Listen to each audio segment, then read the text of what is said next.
እንዲከረማችሁ ስንወያይ የሚሰማችሁ ማንኛውም ነገር ማንሳት ትችላላችሁ። እኔ የሚሰማኝ ማንኛውም ነገር አነሳለሁ። ከዚያ ውስጥ የምንማረውን ተምረን ለኢትዮጵያ ጥቅም፣ ለኢትዮጵያ ህልውናና ለኢትዮጵያ እድገት በጋራ እንሰራለን። ሌላ አጀንዳ የለንም። ሁላችንም ለኢትዮጵያ ጥቅም እና ህልውና ስንሰራ አንዳንዶቻችን የህይወት ዋጋ እንከፍላለን። አንዳንዶቻችን በኑሮ እንቸገራለን። አንዳንዶቻችን ምግብ አንቸገርም፣ ግን ብዙ ዱላ ይበዛብናል። ያው የተሰጠንን ተቀብለን ግን ኢትዮጵያን ትራንስፎርም እናደርጋለን። በዚሁ አግባብና መንፈስ ነው ውይይታችን የሚካሄደው። በጋራ የተዘጋጀ ጥያቄ ካላችሁ ቅድሚያ ሰጣለሁ። ከሌለ ግን ማንኛውም ሰው የሚሰማው ማንኛውም ነገር ማንሳት ይችላል። ውይይት አድርገን የጋራ ሀሳብ ብንይዝ ለሚቀጥለው ስራችን ጠቃሚ ይሆናል የሚል ሀሳብ ነው ያለኝ። በዚሁ መንፈስ ጊዜ ሳልወስድ መድረኩን ለእናንተ ክፍት ላድርግ። ክቡር ጠቅላይ ሚኒስትር፣ ከተጣበበ ጊዜዎት ላይ ጥያቄዎቻችንን ለማዳመጥና ምላሽ ለመስጠት ይህን መድረክ ስላመቻቹልን ከልብ እናመሰግናለን። ጥያቄዎቻችንን ስናቀርብ ሁሉም ጥያቄዎች በእርሶ ብቻ መመለስ አለባቸው ከሚል እሳቤ በመነሳት ሳይሆን በየደረጃው ያሉ የመንግስት የስራ አስፈጻሚ አካላትን መመሪያ እንዲሰጡልንና አፈጻጸማቸውንም እንዲከታተሉልን በማሰብም ጭምር ነው። ከተማውን ተዘዋውረን ስንጎበኝ ምሳሌ የሚሆኑ እጅግ በርካታ የልማት ስራዎችና ግንባታዎችን ተመልክተናል። በዚህ አንጻር የጤና ተቋማትንም ለተገልጋዮችና ለባለሙያዎች ምቹ እንዲሆኑ ለማስቻል አዳዲስ ግንባታዎችም ሆኑ የነባር ግንባታዎች እድሳት ለመሰረታዊ የሕክምና አገልግሎትና ለየጤና ተቋማቱ ደረጃ በሚመጥን ልክ ምቹ የህሙማን መኝታ ክፍሎች፣ የባለሙያ መመገቢያን፣ ጾታን ያማከለ ማረፊያ፣ መታጠቢያና ሌሎች መገልገያ ክፍሎችን አካተው ለጤና ተቋማት ግንባታ ልዩ ስልጠናና ልምድ ባላቸው የዲዛይንና የኪነ ህንፃ ምህንድስና ባለሙያዎች በሚዘጋጅ ወጥ መመዘኛዎች መሰረት በአገር አቀፍ ደረጃ የሚገነቡበት ስታንዳርድ ቢዘጋጅ ቢቻል ይህን ስራ የሚሰሩ ባለሙያዎችንም በአገር ውስጥ የሚሰለጥኑበትን መንገድ ቢኖር፣ ሌላው በተለያዩ ክልሎች ምንም ወይንም በቂ የማስፋፊያ ስራ ሳይደረግላቸው የደረጃ እድገት የተደረገላቸው የጤና ተቋማት ተገቢው ማስፋፊያ ቢደረግላቸው፣ ለአመታት ግልጋሎት ሰጥተው እድሳት ያልተደረገላቸው ተቋማትም ትኩረት ተደርጎባቸው እድሳታቸው ቢፋጠንና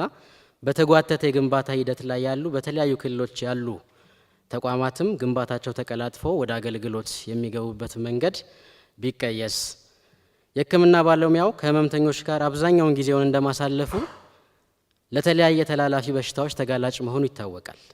ስለዚህ ይህን ለመከላከልና ተጋላጭነትን ለመቀነስ ለጤና ባለሙያው፣ ለጽዳት ሰራተኞች እንዲሁም የሕክምና ቆሻሻ አወጋገድ ላይ በቀጥታ ለሚሳተፉ ሁሉ በቂ የሆነ ራስን መጠበቂያ መሳሪያዎች ወይም ፐርሰናል ፕሮቴክቲቭ ኢኩዊፕመንትስ የምንላቸው በሁሉም ተቋማት በማንኛውም ጊዜ እንዲኖሩና የተላላፊ በሽታዎች መከላከያ ክትባቶችም ለባለሙያዎች እንዲቀርቡ በየቦታው ቢደረግ፣ ለሕክምና ተማሪዎች የሚሰጥ የወሊድ ፈቃድና በወሊድ ምክንያት የተቋረጠውን ትምህርት ለማካካስ ያለው ሂደት ከተቋም ተቋም የሚለያይ በመሆኑ በዚህ ጉዳይ ላይ እንደ ሀገር በሕግ የተደነገገ አሰራር በሁሉም ተቋማት ተፈጻሚ ቢደረግ፣ ከሜዲኮ ሊጋል ኢሹዎች ጋር በተያያዘ የሕክምና ስራ ውስብስብ በመሆኑ በስራ ሂደት ሊከሰቱ የሚችሉ የታሰቡም ሆኑ ያልታሰቡ አሉታዊ ጉዳቶች ሊኖሩ እንደሚችሉ የታመነ ነው።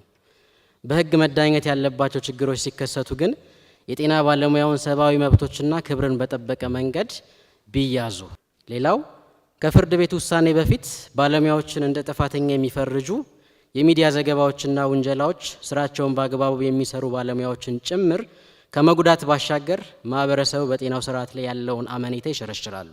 ማህበረሰባችን ለሕክምና ባለሙያችንና ለሙያችን ያለው የተዛባ እይታ እንዲስተካከል የጥሩ ገጽታ ግንባታና ግንዛቤ መፍጠሪያ ስራዎች እንደ ሀገር ቢሰሩ፣ በጤና ባለሙያው ላይ በተለያዩ የማህበራዊ ሚዲያዎችም ሆነ በግለሰቦች ላይ ለሚሰነዘሩ ውንጀላዎች ደግሞ ተገቢው የሆነ የህግ አግባብን በመከተል የህግ ተጠያቂነት የሚረጋገጥበት መንገድ ቢኖር፣ የሐሰት ሪፖርት የሕክምና ጥራትን የማስጠበቅ ስራዎችን የሚያደናቅፍና የማህበረሰቡን ተጠቃሚነት የሚጎዳ ስለሆነ ይህን ሊያስቀር ወይንም ሊቀንስ የሚችል የዲጂታል ሪፖርት አሰራር እንዲስፋፋና በሁሉም የሕክምና ተቋማት እንዲተገበር አገራዊ አቅጣጫ ቢቀመጥ፣ የሕክምና ስህተት አለ ተብሎ ሲታመን የህግ ተጠያቂነት እንዳለ ቢታመንም ሂደቱ ባለሙያውን በእኩልነት በሚወክል የስነ ምግባር ኮሚቴና የህግ ባለሙያ የሚታዩ ሆኖ ይህ አካል ደግሞ በየደረጃው ባለ የጤና መዋቅር ውስጥ እንዲደራጅ ቢደረግ፣ በአጠቃላይ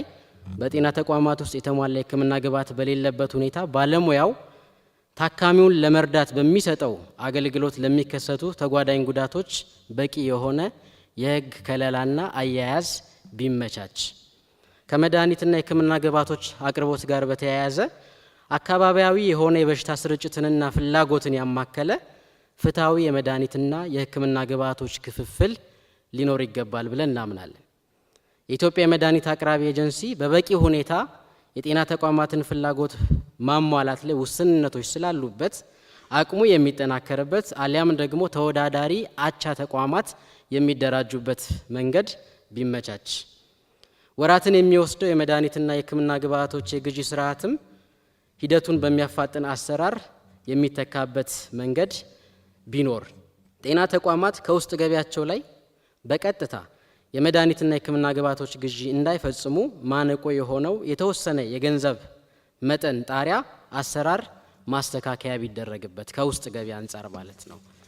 ሌላው በየተቋማቱ ያሉ የመድኃኒትና የህክምና መገልገያ እቃዎች ስርጭትን ማዕከላዊ በሆነ በሶፍትዌር የታገዘ አቅርቦትና እጥረትን ማሳወቂያ ዘዴ ክምችቱ ካለበት ቦታ ፍላጎቱ ወዳለበት ቦታ ማሰራጨት እንዲቻል ዘመናዊ አሰራር ቢዘረጋ፣ ሀገር በቀል የመድኃኒትና የህክምና መገልገያ ማምረቻ ድርጅቶች ላይ የተጀመረው ጅምር የሚያበረታታ ሆኖ ሳለ እነዚህ ድርጅቶች የሚበራከቱበትና ማህበረሰቡም እየተሰራ ያለውን ስራ አውቆ ባለሙያውም ይሄንን ተገንዝቦ የሀገር ውስጥ ምርቶችን በአግባቡ የሚጠቀምበትን ልምድ እንዲያዳብር ስራዎች ቢሰሩና እነዚህ ሀገር ውስጥ ያሉ ማምረቻዎች በብዛት የሚሰሩበት የሚደራጁበት መንገድ ቢመቻች፣ በክልልና በፌዴራል ደረጃ የህክምና መገልገያ ቁሳቁሶች የጥገናና እድሳት ማዕከል ቢገነባ ጥሩ ነው። በአጭር ጊዜ አገልግሎት ብቻ ከስራ ውጪ የሆኑ የህክምና መገልገያ እቃዎች በፍጥነት ወደ ስራ የሚያስገባና በብዙ ሚሊዮኖች የሚቆጠር የመንግስትን ወጪ ከብክነት ሊታደግ የሚችል አሰራር ሊሆን እንደሚችል ይሄን እናምናለን። የአስፈላጊ መድኃኒቶች ዝርዝር ፍላጎትን መሰረት ባደረገ መልኩ እንደገና የሚከለስበት መንገድ ቢኖርም ጥሩ ነው። በእርዳታ ወደ ሀገር ውስጥ የሚገቡ የህክምና ቁሳቁሶች ወደ ሀገር ውስጥ የሚገቡበት ሂደት በጣም የተንዛዛና የተወሳሰበ አሰራር ስላለው አሰራሩን ቀለል እንዲደረግና በእርዳታ የተገኙ ቁሳቁሶችም ደግሞ ፍላጎትን ባማከለ መንገድ በመላው ሀገሪቱ ባሉ ጤና ተቋማት የሚሰራጩ ቢሆን፣ ከሀገር ውጭ ካሉ ተቋማት ጋር በጋራ የሚደረጉ ጥናትና ምርምሮች ወይንም ኮላቦሬቲቭ ሪሰርችስ ጋር ተያይዞ የሚመጡ ልምድና እውቀቶች ለሀገር እሴትን የሚጨምሩ ስለሆነ ሂደቱ የተቀላጠፈ እንዲሆን እንደ ትምህርት ሚኒስቴርና ናሽናል ሪቪው ቦርድ ያሉ አካላት ተገቢውን ትብብር አድርገው እነዚህ ስራዎች በአግባቡ በተቀላጠፈ መንገድ የሚካሄዱበትና ተጨማሪ ተመሳሳይ ኢኒሼቲቮችን ከዓለም አቀፍ ተቋማት የምንስብበት ኢንቫይሮንመንት ቢፈጠር።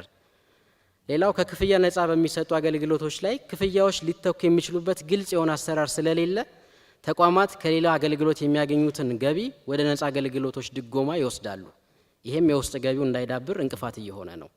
ስለዚህ ይህን አሰራር ፈርማሲያዝና አቅጣጫ በማስቀመጥ ተቋማት የሰበሰቡትን ገቢ በአግባቡ የሚጠቀሙበት ሁኔታ ሊመቻችላቸው ይገባል። በመጨረሻም ከክፍያ ነፃ የሚሰጡ አገልግሎቶች እስከ መቼ ነፃ ሆኖ መቀጠል እንዳለባቸውና እንደሚዘልቁ የተቀመጠ መመሪያ የሌለ መሆኑ እንዲሁም የሚከፈልበትም የአገልግሎት ክፍያው ከብዙ ዘመናት በፊት የተወሰነና ዘመኑን በሚዋጅ መልኩ የዋጋ ንረትን ታሳቢ አድርጎ የተከለሰ ስላልሆነ ተቋማቱ ላወጡት ወጪ የሚመለስላቸው ገቢ ራሱ አሁን ባለው የገበያ ዋጋ ሳይሆን ቀድሞ በተወሰነ ስሌት ነው። ስለዚህ በየጊዜው ይሄ ተከልሶ ተቋማቱ ለሚሰጡት የነፃ አገልግሎት የሚመለስላቸው ገንዘብ ስራ ሊያሰራቸው የሚችል እንዲሆን ጥረት ቢደረግ ለማለት እወዳለሁ። ለተሰጠኝ እድል አመሰግናለሁ። ለጤና ባለሙያው እየተከፈለ ያለው ደሞዝ ወቅቱን ያላገናዘበና የጤና ባለሙያው ያሳለፈውን ረጅምና አድካሚ የትምህርት ዓመታትን እንዲሁም እየሰራ ያለውን አስጨናቂ ከባድና ከፍተኛ ጥንቃቄ የሚሻ ሙያ መሆኑን ከግንዛቤ ያላስገባ ነው። ከዚህም የተነሳ ራሳችንንና ቤተሰባችንን በተገቢው ሁኔታ ማኖር አልቻልንም። የምናገኘው ደሞዝ እንኳን ለኑሮ ይቅርና ለቤት ክራይም አይበቃም። ስለሆነም ይህንን ችግር ለመፍታት ተመሳሳይ የእድገት ደረጃ ላይ ያሉ ሀገሮች ችግራቸውን እንዴት እንደፈቱ በማጥናት ልምድ መውሰድ ቢቻል፣ መንግስታዊ ከሆኑና መንግስታዊ ካልሆኑ ድርጅቶች ጋር ተባብሮ በመስራት ለማስተካከል መሞከር፣ ወቅታዊ የኑሮ ሁኔታን፣ የልፋት ዋጋን፣ የቀጣይ ትውልድን ተስፋ በሚያለመልም እንዲሁም የስራ ባህሪውን ባገናዘበ መልኩ መሆን አለበት ብለን እናምናለን። ሁሉም የጤና ባለሙያ በየቀኑ ለተለያዩ ተላላፊ በሽታዎች ጤናውንና ህይወቱን ተጋላጭ አድርጎ የሚሰራ እንደሆነ ይታወቃል። በተጨማሪም በየጊዜው ለሚነሱ ወረርሽኞች የመጀመሪያ ደረጃ ተጋላጭ፣ በየዕለት ተዕለት ስራው ደግሞ ከአእምሮ ጭንቀት አንስቶ ከፍ ሲልም ለከፋ ህመምና ብሎም ለሞት የተጋለጠ በመሆኑ የተጋላጭነት ክፍያ እነዚህን ያገናዘበ ቢሆን፣ በተጨማሪም ሁሉንም የጤና ባለሙያዎች፣ የድጋፍ ሰራተኞች፣ ኢንተርንና ሬዚዳንትንም ጨምሮ ያቀፈ ቢሆን፣ የህክምና ኢንሹራንስን በተመለከተ የጸደቀው አዋጅ ላይ ተካቷል። ይህም ይበል የሚያሰኝ ነው። ነገር ግን አፈጻጸምን በተመለከተ በሀገራችን ላይ ካሉ አንጋፋ ተቋማት ልምድ በመውሰድ አፈጻጸሙ ላይ ትኩረት ተሰጥቶት ቢሰራበት።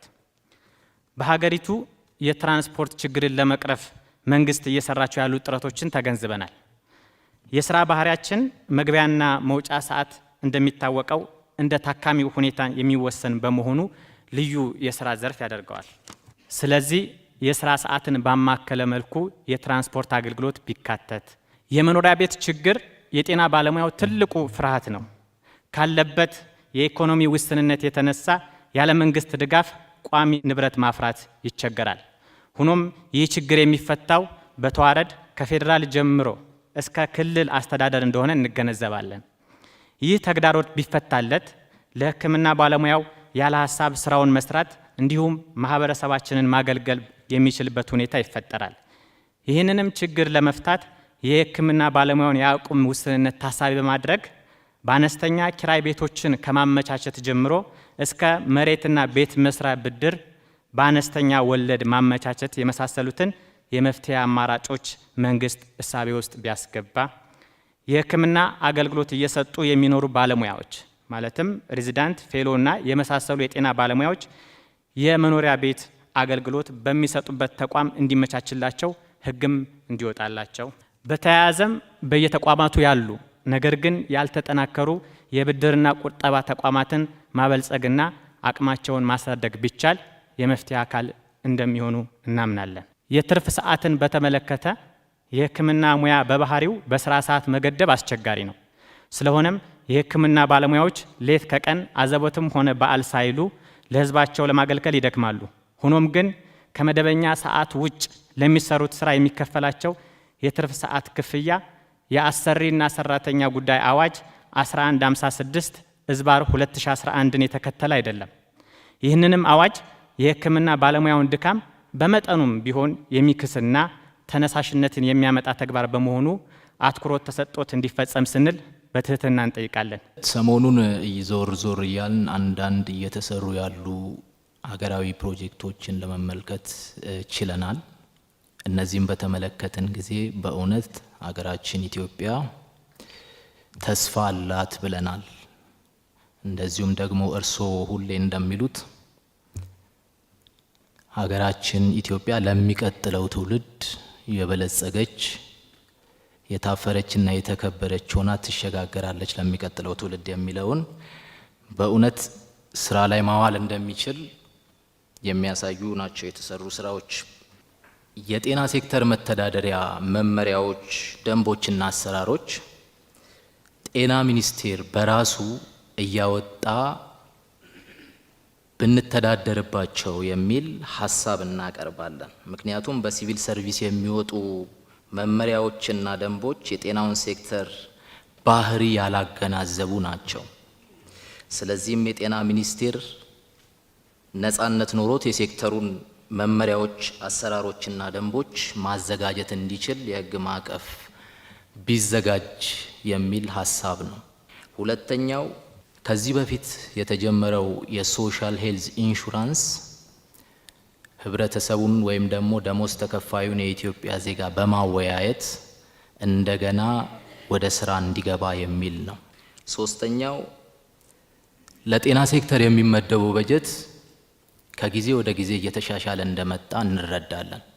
ነገር ግን እየተሻሻለ የመጣው ይሄ የጤና በጀት አሁን ካለው የገበያ ኢንፍሌሽን የመድኃኒትና የሕክምና መሳሪያዎችን ለመግዛት ከሱ ጋር ትንሽ የተጣጣማ አይደለምና በጊዜ ሂደት ወደዛ ብንሄድ የሚል ሀሳብ እናነሳለን።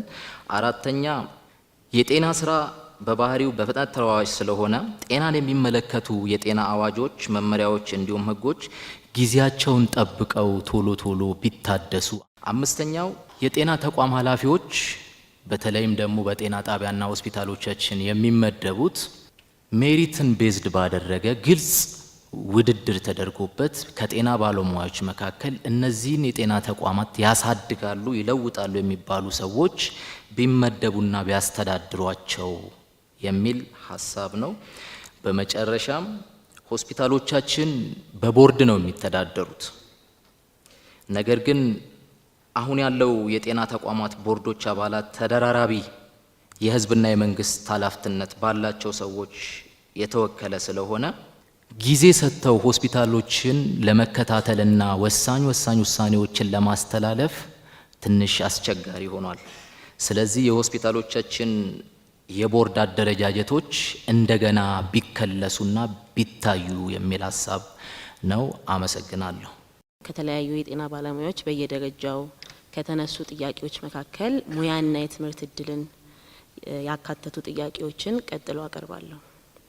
ተወዳዳሪ የሆነ የጤና ሙያተኛን ከማፍራት አንጻር ይህ ኃላፊነት የተሰጣቸው ተቋማት ማለትም ማስተማሪያ ሆስፒታልና ኮሌጆች በአስተዳደር፣ በአቅርቦት፣ በባለቤትነትና በቴክኖሎጂ መመዘኛዎች እየታዩ ቢደራጁና ወጥነት ያለው አሰራር ቢጠቀሙ። በሁለተኛ ደረጃ የጤና ባለሙያውን የስራ ተነሳሽነት ከሚያበረታቱ ነገሮች መሀል የትምህርት እድል፣ ስልጠናና የስራ እድገት ናቸው። ስለዚህም በጤና ተቋማት እና የማስተማሪያ ሆስፒታሎች ወደ ላይና ወደ ጎን የስራ እድገት ፕሮፌሰርሺፕነትን ጨምሮ ያሉት መመሪያዎች ላይ ክለሳ ቢደረግ። በሶስተኛ ደረጃ የጤና ባለሙያዎች ልምድና ክህሎታቸውን ተጠቅመው ለማህበረሰቡ አገልግሎት እንዳይሰጡ የተጋነኑና ለብዝበዛ የተጋለጡ የግል የጤና ተቋማት ማቋቋሚያ መስፈርቶች ማነቆው ሆኖባቸዋል። እነዚህ ተግዳሮቶች ቢፈቱ ህዝባችንን ጥራቱን የጠበቀ አገልግሎት ለመስጠት ጥሩ አማራጭ ይሆናሉ ብለን ስለምናስብ ለዚህ የሚሆን አስቸኳይ ሁኔታዎች እንዲመቻቹልን እንጠይቃለን። በአራተኛ ደረጃ የትምህርት ሂደታቸው በሕክምና ተቋማት በመስራት ላይ የተመሰረቱ ሙያተኞች የጤና አገልግሎት እየሰጡ እንደሚማሩ ይታወቃል። እነዚህ ባለሙያዎች እንደ ማንኛውም አገልግሎት ሰጪ ሰራተኛ ታክስም ሆነ ጡረታ እየከፈሉ መሆኑ ታስቦ አገልግሎታቸው እንደ ስራ ልምድ እንዲያዝ እንዲሁም እንዲከፈሉ የሚገደዱት የትምህርት ውል ክፍያ የተጋነነ በመሆኑ እንዲታይላቸው ቢደረግ። በአምስተኛ ደረጃ የኢንተርን ሐኪሞች በአመቱ መጨረሻ ላይ 3 ተደራራቢ የብቃት መመዘኛ ፈተናዎች በአመቱ መጨረሻ ይወስዳሉ። እነዚህ ፈተናዎች ተመሳሳይነት ወጥና ስታንዳርዱን ወደ ጠበቀ አንድ ፈተና ቢቀየሩ እንጠይቃለን። በስድስተኛ ደረጃ የኢትዮጵያ የጤና ዘርፍ አገልግሎት የበለጠ እንዲሻሻልና የህብረተሰቡንም ሆነ የሙያተኛውን ተጠቃሚነት ለማረጋገጥ የሚያግዙ ዘርፎችን ማጠናከር፣ የሌሉትን ደግሞ መመስረት አስፈላጊ ነው። ጤና ሚኒስቴር አገልግሎት ሰጪ፣ አገልግሎት ገዢ እንዲሁም አገልግሎት ተቆጣጣሪ መሆኑ ተገቢ አይመስለንም። ሀገር አቀፍ የሆነና ነጻነት ያለው የጤና ሙያ ማህበራትን ያቀፈ የጤና ባለሙያዎች የመማክርት ጉባኤ ማቋቋም አስፈላጊ ነው ብለን እናምናለን። የመማክርቱ ሚና የባለሙያዎችን ችሎታ መከታተል፣ የጤናን ሙያ ጥራቱን የጠበቀ እንዲሆን ማድረግ፣ የሙያ ማጎልበቻ ስልጠናዎችን ማለትም ሲፒዲ ወይም መገምገምና እንዲሰጡ ማድረግ፣ የሙያ ፈቃድ ማስተዳደርና የጤና ባለሙያን ስነ ምግባር መቆጣጠር እንዲሆን ቢፈቀድ። በሰባተኛ ደረጃ የትምህርት ስልጠና ተደራሽነት እንዲሁም ጥራትን በተመለከተ ውስን ከሆኑ የሙያ መስኮች በስተቀር የመጀመሪያ ዲግሪ ከደረሱ በኋላ የያዙትን ሙያ እያሳደጉ ወደ ሁለተኛና ሶስተኛ ዲግሪ ማደግ እንዲችሉ የተመቻቸ መንገድ የለም። ትምህርቱም የስራ እድገቱም አብሮ ይቆማል። ይህም ብዙ ባለሙያዎችን ከዘርፉ እንዲወጡ የበኩላቸውን ድርሻ እንዳያበረክቱ ያደርጋል። እንዲሁም ከፍተኛ የሀብት ብክነት እያስከተለ ስለሚገኝ ይህ ቢቀረፍ ስንል ሀሳብ እናቀርባለን። ከዚህ በተጨማሪ ወደ ድህረ ምረቃ ትምህርት ለመግባት የስራ ልምድ እንደ አስገዳጅ መመዘኛ ባይታይ፣ በስምንተኛ ደረጃ መንግስት እየተገበረ ያለውን የዲጂታል ትራንስፎርሜሽን ስራዎች እጅግ በጣም የምናደንቅ ሲሆን ይህ መልካም ተሞክሮ ከጤና ዘርፍ ጋር በሚጣጣም መልኩ ወቅቱ የሚጠይቀውን ቴክኖሎጂ በመከተል ሕክምናን ከማዘመን አንጻር በቴክኖሎጂ የታገዘ የሕክምና የክህሎት ማጎልበቻ ማዕከል ማለትም ስኪል ላብ ተቋቁሞ እውቀትን ክህሎትን ለማሳለጥ የተሻለ ባለሙያ ለማምረት ቢቻል ሀገራችንን በአፍሪካ ከሚገኙ የሕክምና ትምህርት መስጫ ተቋማት የላቀች በማድረግ የትምህርት ቱሪዝምን ማስፋፋትና የውጭ ምንዛሬውን ማሳደግ ይቻላል ብለን እናምናለን። ጤና ባለሙያዎች በአሁኑ ሰዓት መታከም የሚችሉት በሚያገለግሉት ተቋማት ብቻ ነው። በፌዴራል ደረጃ መታከም አይችሉም። ያ ነገር ቢስተካከልና የትም በውጭ ሀገርም በሀገር ውስጥም ይሄ ነገር ተቋማዊ ሕክምና ቢያገኝ የጤና ባለሙያ የሚል አለኝ። ሌላው ደግሞ የሆስፒታልም የተቋማትም ጸጥታ ጥበቃ ሁኔታዎች በሰለጠኑ ሰዎች በአሁኑ ሰዓት በኤጀንሲ ነው የሚጠበቁት። ኤጀንሲዎች ምንም ያህል ስልጠና ቢሰጡ በሰለጠነ አይደለም እየተሰጠ ያለው። ሴኩሪቲ ያስፈልጋል። አንድ ዶክተር ገብቶ ኦፕሬሽን አድርጎ ያ ሰውዬ ቢሞትበት ሰውየውን ለመግደል ወይም ደግሞ በአዌርነስ በማጣት ችግር እየተፈጠረበት ነው ኢመርጀንሲ ላይ እና ይሄ ነገር አትሊስት ቢቻል በሰለጠነ ጸጥታ ክፍል ቢጠበቅ ሆስፒታሉም ተቋማቱም። ሌላው በኢፓደሚክ በሽታዎች የሞቱ በኮቪድ ማለት ነው ወንድሞቻችን አሉ። እነኛ ወንድሞቻችን ቤተሰቦቻቸው በአሁኑ ሰዓት ምን ላይ ነው ያሉት? የት ነው ያሉት? ስለዚህ በየቦታው ደግሞ ችግር ላይ ያሉት አሉ። እነኛ ቤተሰቦቻቸው አትሊስት ቤት የሚያገኙበት አትሊስት የሕክምና ኢንሹራንስ የሚያገኙበት እንደዚህ አይነት ሐኪሞች በአሁኑ ሰዓት አቅመተው በየቤቱ ችግር ላይ ያሉ አሉና ስለዚህ እነኚህ አንድ መፍትሄ ቢሰጥ።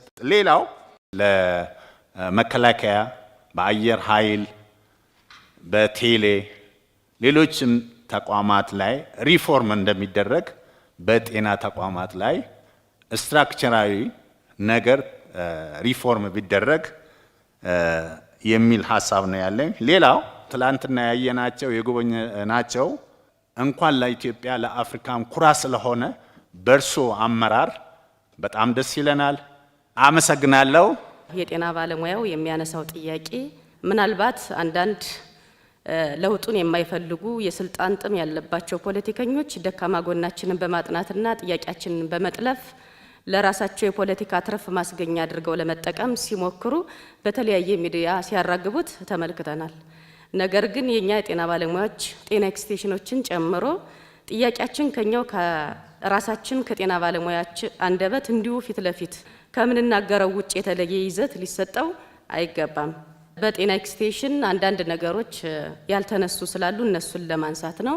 ከዚህ በፊት ላይ የወጡ የተለያዩ መመሪያዎች የወረዱ ስለ ጤና ኤክስቴንሽን የተሻለ የኛም ሞራል ከፍ የሚያደርጉ የተጀማመሩ እንትኖች መመሪያዎች አሉ። በተለይ በጤና ኤክስቴንሽን ከደረጃ 4 ወደ ዲግሪ በፋሚሊ ሄልዝ የተጀማመሩ እንትኖች ነበሩ። እሱ አሁን ቆሟልና ምናልባትም መቆሙን ብቻ ሳይሆን ተነስቷል ከላይ እስከታች በሚል ግን ብዙውን ጊዜ በሆስፒታልና በጤና ጣቢያ ሙያተኞች የጤና ኤክስቴንሽኖች ጥያቄ እየተዋጠብን ስለሆነ ጤና ኤክስቴንሽኖች ላይ ትኩረት ተሰጥቶ እንዲሰራ ስለመፈልግ የተጀማመሩት የትምህርት እድል አሁን ላይ ስለሌሉ እነሱ የሚቀጠልበትን ሁኔታ ቢያመቻቹልን እላለሁ። ሁለተኛ ምናልባትም የሚሰጡ የትምህርት እድሎች በየክልሉ የሚመጣው ሆታ በጣም አነስተኛና ዝቅተኛ ነው። ሌላው ደግሞ ጤና ኤክስቴንሽኖች ተምረው አፕግሬድ አድርገው ከተመለሱ በኋላ ያቀጣጥር ወይም ያመዳደብ ስርዓቱ ላይ ምናልባትም መሻሻል ቢኖረው ነው የምለው። ሌላው ደግሞ ምናልባት የተጋላጭነት ጤና ኤክስቴንሽን ማለት ራሷ ሐኪም፣ ጤና ኤክስቴንሽን ማለት ራሷ ጽዳት፣ ጤና ኤክስቴንሽን ማለት ራሷ ላቦራቶሪና ራሷ ሐኪም ሆና በምሰራበት ለሷ የሪስክ ክፍያ ላይ ከባለሙያው ስለሚዋጥብን ከባለሙያው በተለየ መልኩ እሱ ላይ ትኩረት ተሰጥቶ ምናልባት ክቡር ጠቅላይ ሚኒስትር ቢያዩልና ሌላው ደግሞ ምናልባት ጤና ኤክስቴንሽኖች ላይ የዝውውር ነው። ከወረዳ ወረዳ መመሪያ የለንም። ምናልባትም ካለ ያልተተገበረ ክልል ላይ ወይም ዞን ላይ ከሆነ እሱንም ትኩረት እንዲሰጡልን ነው። አዲስ አበባ ውስጥ ዞረን እያየን የነበረው ጉብኝት እውነት ለማውራት ለካ ሀገራችን እየለማች ነው። ሀብት አለን፣ አቅም አለን፣ መስራት እንችላለን። ተክተን ከሰራን ያለብንን ኢዳ ወደ ሚንዳ የምንቀይረው መሆኑን በተግባር ትላንት አይተናል። እንዲሁም ደግሞ ሰርቶ ማሳየት የሚችል መሪ ጠቅላይ ሚኒስቴራችን ሳላደንቅ ማለቴ ቅር ይለኛል። ስለዚህ ያየነው ስራ ከብሔራዊ ቤተ መንግስት ተነስተን ጫካ ፕሮጀክቶች እንዲሁም የኮሪደር ልማቶች እየተሰሩ ያሉት ስራዎች ኒው ሲቲን ዴቨሎፕ ከማድረግ አንጻር የከተማነት እንዲሁም በምግብ ራሳችን እንድንችል ከተማ ውስጥ የሚደረጉ ጥረቶች ማክሮ ኢኮኖሚውን የተሻለ ሀገሪቷ ከብድር ነፃ እንድትሆን የሚሰሩ ስራዎች የተሰሩ ነገሮች ማሳያ ስለሆኑ ይሄንን ሳላነሳ አላልፍም ብዬ ነው። ቀጥታ ወደ ጥያቄ ሲገባ የትርፍ ሰዓት አከፋፈል ላይ ህጎች ይወጣሉ በጤና ሚኒስቴር፣ ግን ክልሎች ላይ ይሸራረፋሉ፣ በትክክል ስራ ላይ ያውሉ። ለምሳሌ የናይት ዲዩቲን ክፍያ ባነሳ 15 ሰዓት አንድ ሰው 11 ተኩል ገብቶ ጧት እስከ 2 ሰዓት ተኩል የስራ ማዱ ላይ ሲገኝ 7 ሰዓት ብቻ ነው የሚከፈለው። ሌሎች ክልሎች ላይ 15 ሰዓት 16 ሰዓት ነው የሚከፈለው። ስለዚህ ወጥ የሆነ መመሪያ ሲወርድ በተመሳሳይ መልኩ ስራ ላይ ማዋል ላይ ችግር አለ። ስለዚህ ይህንን ተረድቶ ወደ ታች ያሉት አመራሮችንም የስራ ትግበራውን እንዲሰጡልን በዚሁ ይጠይቃለሁ። ሌላው የትምህርት እድልን በተመለከተ አብዛኛው በር ተከፍቶ ያለው ከዲግሪ በላይ ያለው፣ ከዲግሪ በታች ያሉት ሰራተኞች የትምህርት እድል እያገኙ አይደለም፣ በጣም ጥቂት ነው። ስለዚህ እሱ ላይ ትኩረት ቢደረግ የሚል ሐሳብ አለኝ።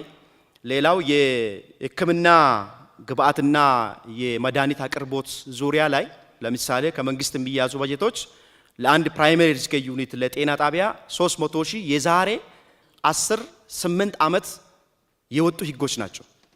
በ300 ሺህ ብር መድኃኒት ገዝቶ ለጤና ተቋም ማቅረብ በዚህ ሰዓት ላይ በጣም ከባድ ነው። ቻሌንጅም እያደረገን ያለው አገልግሎት ውስጥ እሱ ነው። ስለዚህ በዚህ በኩል ያለው ህጎች ቢታዩ የሚል ሐሳቦች አለኝ። ባለው ወቅታዊ ሁኔታ ባለው ችግር ብዙ ስራዎች ተሰርተዋል። እንደ ፌደራል ትናንት አይተናል። እጅግ ጉድ የሚያስብል እኔ እድልም ገጥሞኝ ውጭ አይቻለሁኝ። እዚህ ያየሁት ነገር እጅግ በጣም ይበል የሚባል ሊበረታታና ወደ ታችም ወርዶ ጅምርምሮች አሉ። ግን በዚህ ልክ ባይሆንም ቢቀጥል ከተሞቻችን አምረው ብናያቸው ጥሩ ነው ላለሁኝ። በሌላ በኩል ደሴ ሆስፒታል ትሮማ ሴንተር እስካሁን ድረስ እሱ አለመሰራቱ በአቅማችን በጣም ዝቅተኛ በመሆኑ ከዚሁ ጋር ተያይዞ መቀየርም ያለባቸው ስትራክቸሮች አሉ። ሆስፒታሉ ለአንድ ካርድ ስንት ነው የሚያስከፍለው? 35 ብር እኮ ነው። ውጭ ላይ የሚከፍሉት እኮ 400 ብር ነው ለአንድ ካርድ የሚከፍሉት። ያንን እንደገና ሪቫይዝ ማድረግ ያስፈልገዋል። ለምን ሆስፒታላችን አሁን ባለው ገበያ ልክ እየሰራ ስላልሆነ ማለት ነው። ሁሉም ሆስፒታሎች በዛ ልክ እየሰራን አይደለም። በጣም ተቸግረናል። ከሲቪል ሰርቪስ ጋር ተያይዞ ሲቪል ሰርቪስ ነኛ ከሲቪል ሰርቪስ ይገንጠል እያልን ያለ ነው። ያለ ምክንያት አይደለም። ሪስክ የሚባለው ነገር ምን ሆነው ነው እዛ ሪስክ የሚከፈላቸው የሚለውን ባለማወቅ ብቻ ለሐኪሙና ለአንስቴቲኩ ኦአር ኦፕሬሽን ክፍል ላይ ሲከፈላቸው ነርሱ አይከፈላትም። ሌላውም ክፍል እንደዚሁ የደሞዝ ጭማሪያቸውን በዛው ልክ ነው። አንደኛው ቦታ የሆነ ነገር ይከፈለዋል፣ አንደኛው ቦታ ሐኪሙ አይከፈለውም፣ ነርሱ ይከፈለዋል። ማዋለጃ ስንሄድ የተለያዩ ሪስኪን የሚያማክሉ ክፍሎች አሉ። እዛ ላይ በጣም የተውሰበሰበ ችግሮች አሉ። ከቤኒሻንጉል ቁሽ መንገድ ጤና ጣቢያ ነው የመጣው። በክልላችን የታየ ያለው የመድኃኒት አቅርቦት ለመጠየቅ ነው የሚፈልገው። በጤና ተቋማት በሚፈለገው ልክ መድኃኒት እየቀረበልን አይደለም የሚለው ነገር ነው ለመጠየቅ የፈለግኩ። የሚቀርቡልን ነገሮች ያው በመንገድ ጋር ተያይዞ ያለው ጉዳይ ሁሉም መድኃኒት አይመጡልንም የሚለው ነገር ነው እዛ ላይ የሚሰጠን ምላሾች ማለት ነው። ጤና ተቋማት ላይ ለእናቶች የሚሰጡ ኤክስቴንሽን ሰርቪሶች አሉ። ያንን ሰርቪስ ግን መልሶ መጠጋት ያለበት መንግስት ነው፣ ለጤና ጣቢያው ውስጥ ገቢ ሲባል ማለት ነው። ያንን ገቢ ግን እየተመለሰልን አይደለም። በአመት 200,000 300,000 400,000 እስከ 1 ሚሊዮን ለኤክስቴንሽን ሰርቪስ ታወጣለህ። ያንን ግን አይጠቀም። ቀጣይ አመት ደግሞ የሰበሰብከውም ገቢ ቀልጣፋ አገልግሎት ለመስጠት የጤና ጣቢያ ነው ውስጥ ገቢ ያዳከመ ያለበት ነገሮችን አሉ። ሌላ የጤና መድን አገልግሎት ጤና መድን አገልግሎት ለምሳሌ ከጤና ጣቢያ ወደ ሆስፒታል መጥቶ ሕክምና ያገኛሉ።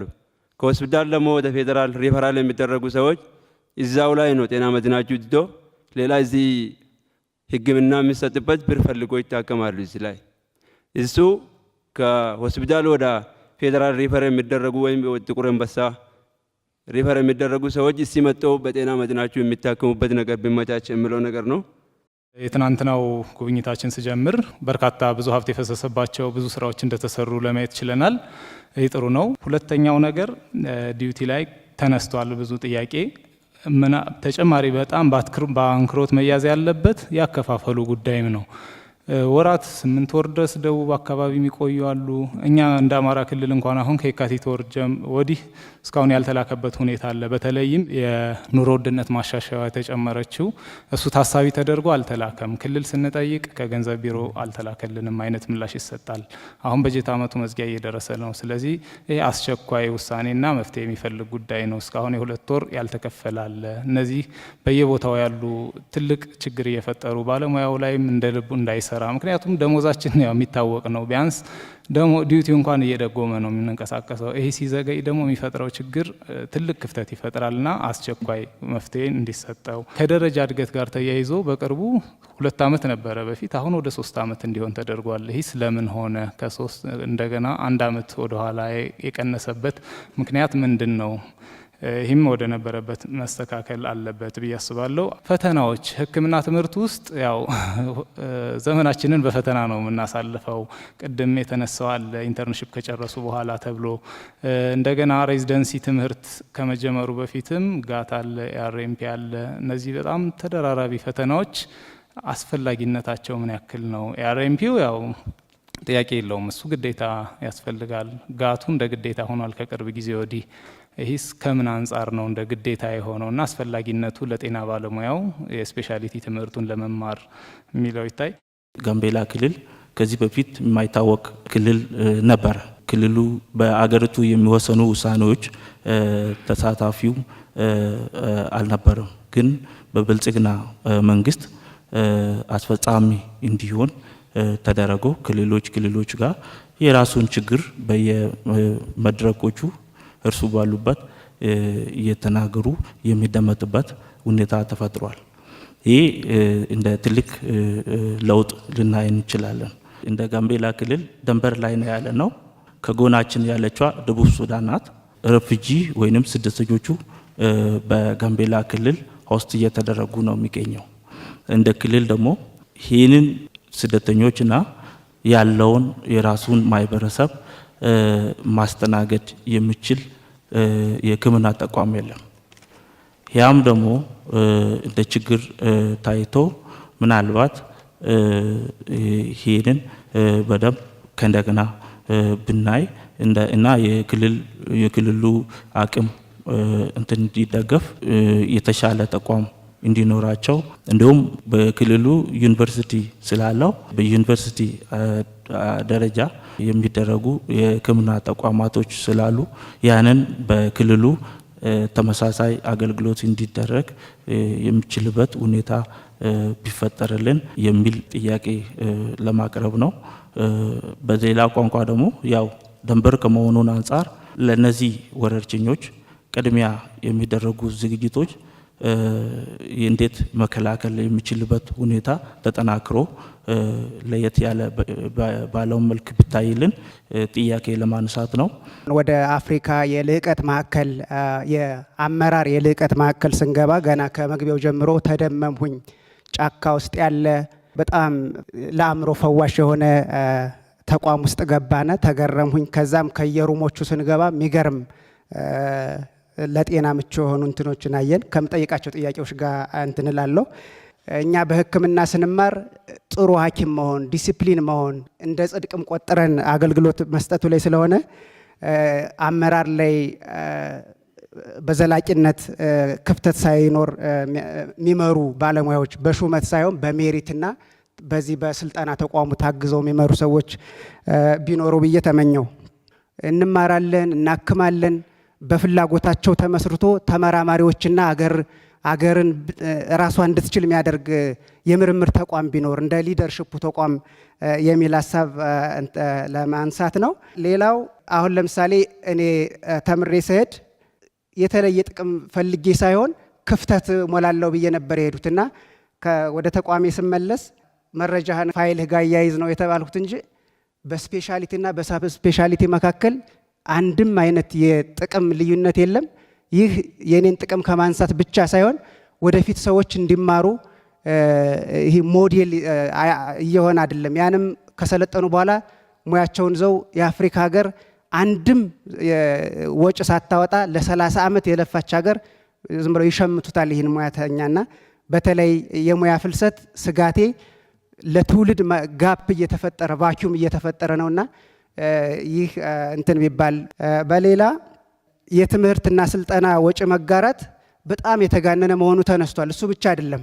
ከፌዴራል ለምሳሌ ከጎንደር ዩኒቨርሲቲ ወደ ጥቁር አንበሳ መምጣት ብችል በተለያየ ምክንያት አንዳንዶቹ ከፌዴራል ስለሆነ ሰርቪሱን እስከሰጠ ብለው ስምምነት አድርገው መዘዋወር ይችላል። ሌሎቹ ግን ክፍያውን እስካልከፈለ ድረስ ታስሮ ነው የሚኖረው። አሁን የኔ ለምሳሌ 1.6 ሚሊዮን ዕዳ አለብኝ።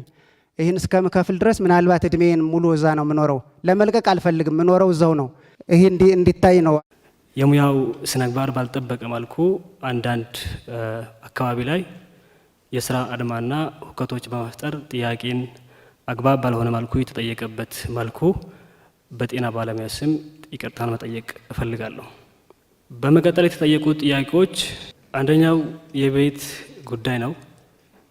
በሂደት የሚሰሩ ነገሮች ሊሆን እንደሚችል እንገምታለን።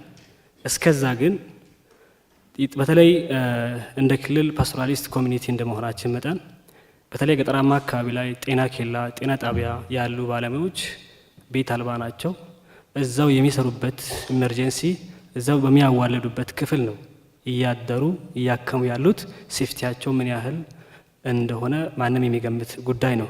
ይህን ለመጠገን የቤት ክራይ የሚሆኑ ድጎማዎች፣ የባለሙያን ሴፍቲ ባስጠበቀ መልኩ የሚሰጡ አንዳንድ ጥቅማ ጥቅሞች የባለሙያን የስራ ተነሳሽነትን ያዳብራል ብለን እናምናለን።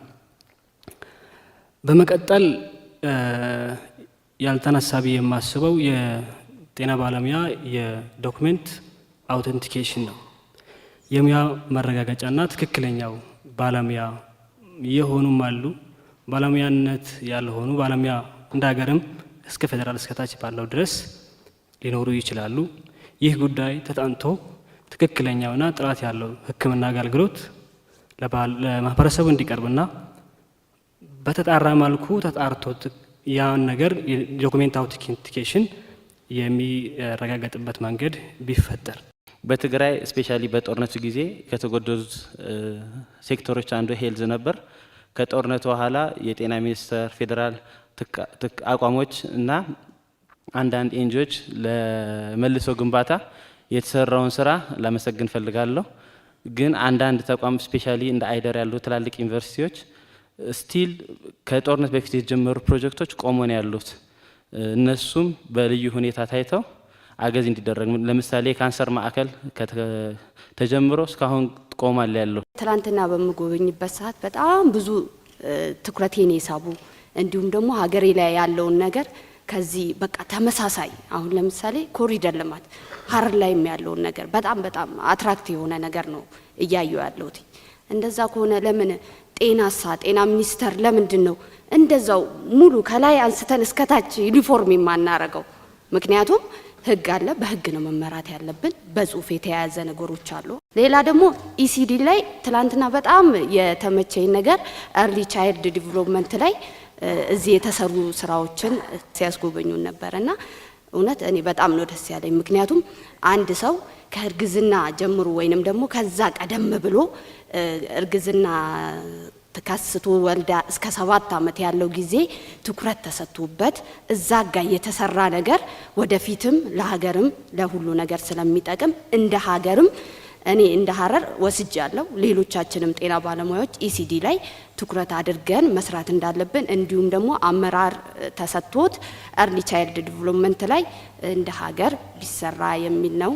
ጤና ባለሙያ ማንኛውም ሰው ክብር እንደሚፈልገው ዩኒፎርማችንን በጣም ነው የምንወደው። ለዛም ነው እየለፋንም ያለ ነው። ያቺ ነገር ብትስተካከል የሚል ነው።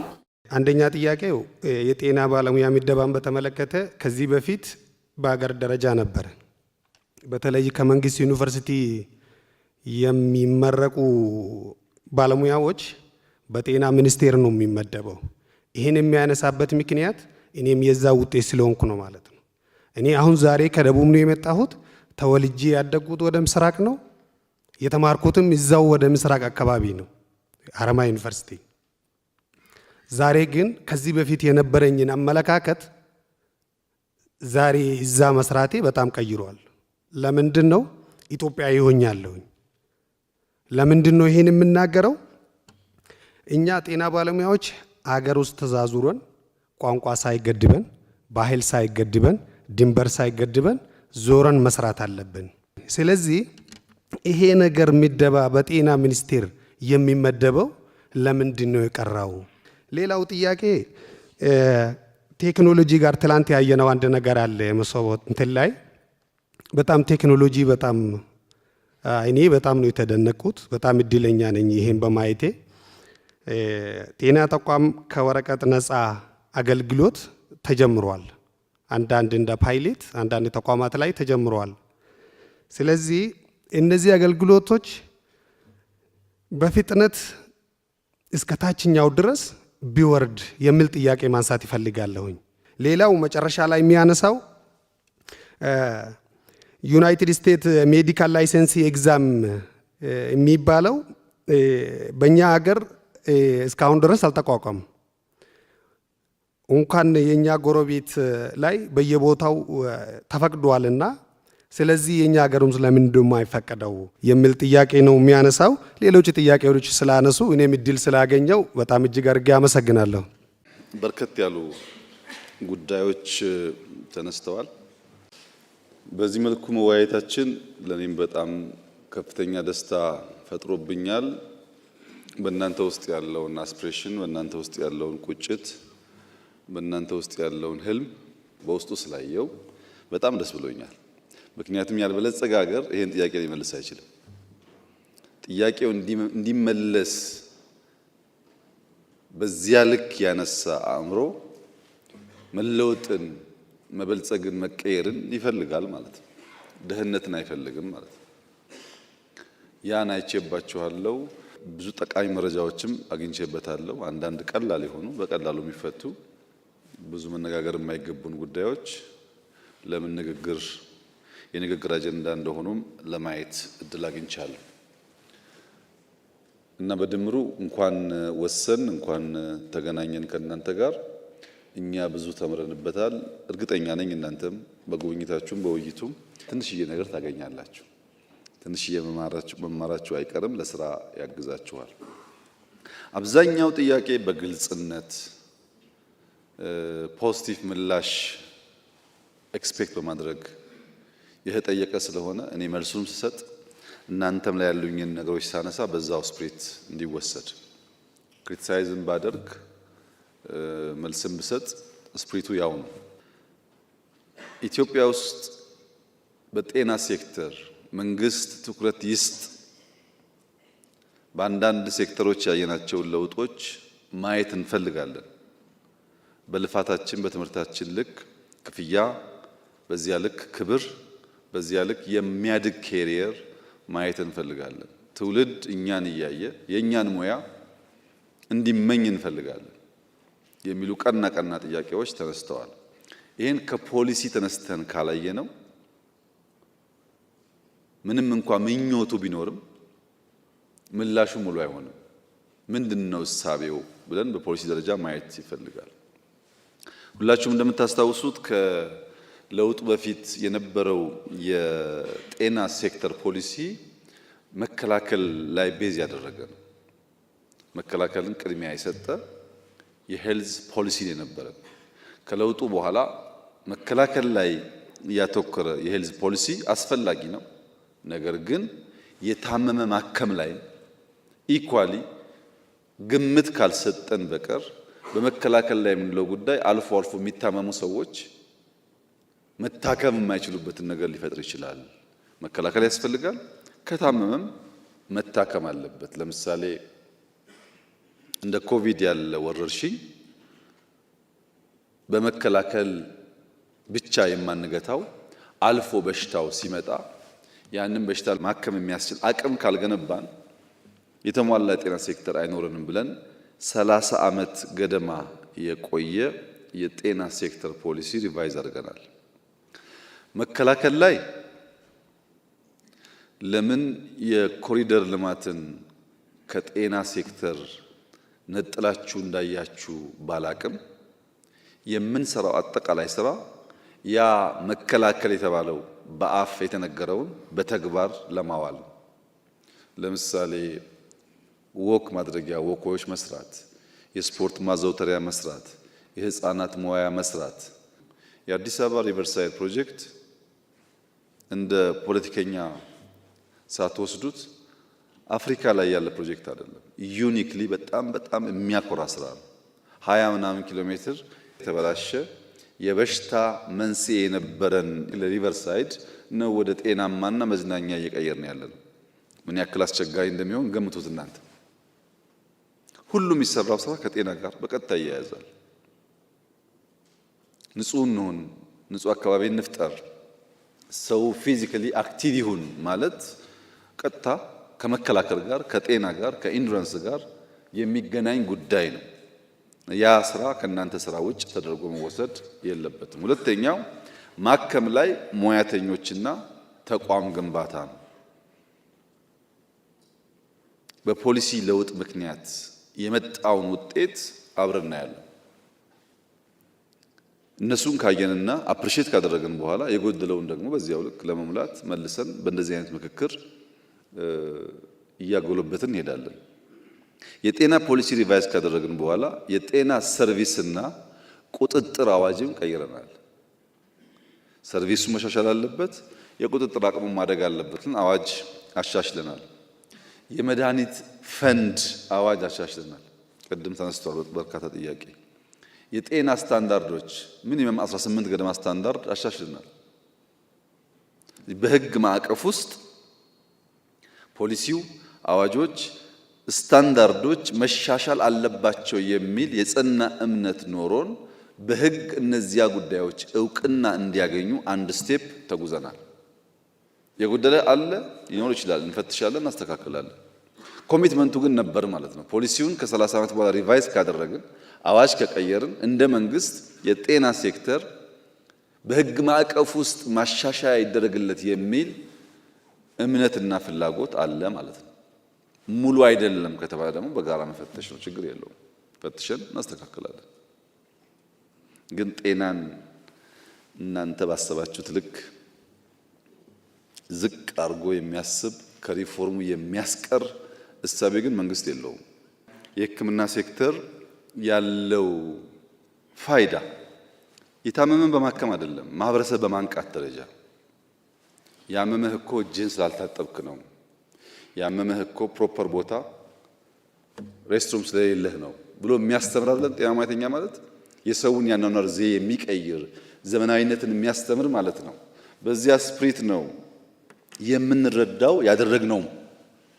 ከፖሊሲ አንጻር ይሄን ካየን ከፋይናንስ አንጻር ከጥቂት ዓመታት በፊት በቀጥታ ለጤና ሚኒስቴር ተብሎ የሚፈሰው ሀብት 70 ቢሊዮን ብር ገደማ ነበር።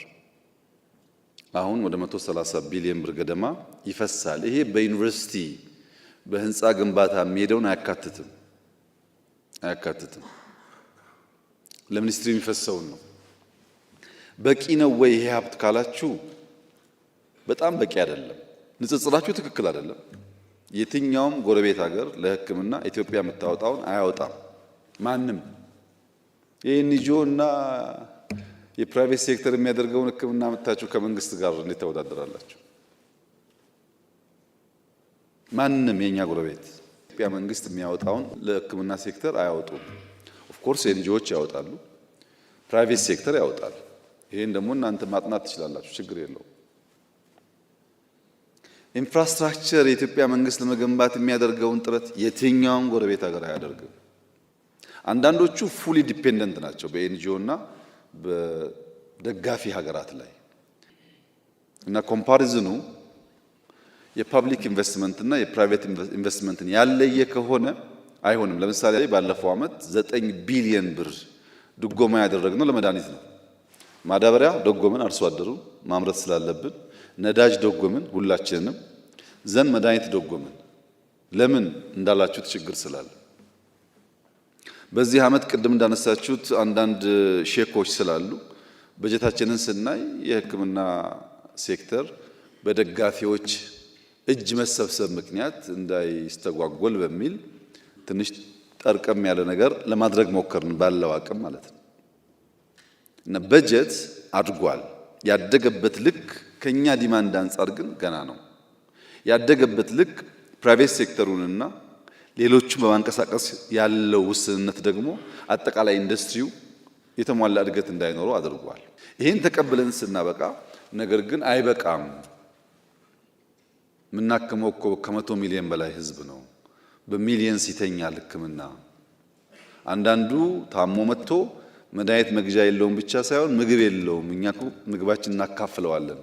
ኢትዮጵያውያን ስለሆን ሲቸገሩ ስናይ ዝም አንልም የሚለው ፔን ይገባኛል። በየቀኑ የምትሉት ከሚያለቅስ ሰው ጋር ስለሆነ ምንም ጫና የለውም ብዬ አራክሻ ላይ ይህንን የምንጋራበት መንገድ ግን አንዱ ፕሪፈረንስ ነው፣ ምርጫ ነው። የእናንተ ፕሪፈረንስ የሰውን ችግርና ስብራት መጠገን ነው። እርካታችሁ ይመጣውም ከዚያ ነው። አንድ ታማሚ ገብቶ ሲድንላችሁ ነው እንጂ እርካታችሁ ያ ታማሚ በሰጣችሁ ጉርሻ አይደለም። ይሄ ችግር አለ። ይሄንን ችግር የችግሩም የመፍትሄውም ባለቤት ነን ብለን ካላሰብን በቀር አንድ ሰው ጋር ወስደን ጥያቄውን ብናመጣ ብዙ መፍትሄ አያገኝም። እና ፋይናንሻሊ ለውጦች አሉ፣ እያደገ ደግሞ ይሄዳል። ለምን በሄልት ሴክተር ያለው ፋይናንስ ያለው እድገት ሊፍሮግ አላደረገም? ለምን ኢንክሪመንታል ሆነ ካላችሁኝ በኋላ በአንዳንድ ፋክቶች አሳያችኋለሁ። ከፋይናንስ ቀጥሎ ፖሊሲ ነግሬያችኋለሁ፣ ዘን ፋይናንስ ነው። ቀጥሎ ኢንፍራስትራክቸር ነው። ኢንፍራስትራክቸር በሁለት ይከፈላል፣ የመንግስትና የግል። በመንግስት ባለፉት ጥቂት ዓመታት እንዴት እንዳያችሁት ባላቅም በሺህ የሚቆጠር የጤና ተቋማት ግንባታ እድሳት ተካሂዷል። በሺህ የሚቆጠር 350 ጤና ኬላ ተሰርቷል። ከዚያ በላይ ነው። 100 ገደማ ጤና ጣቢያዎች ተሰርተዋል። ከዚያ በላይ ነው። 190 ገደማ ሆስፒታል ተሰርቷል። ስፔሻላይዝ ያደረጉ ደግሞ 11 ገደማ ተሰርተዋል። 15 ላቦች ተገንብተዋል።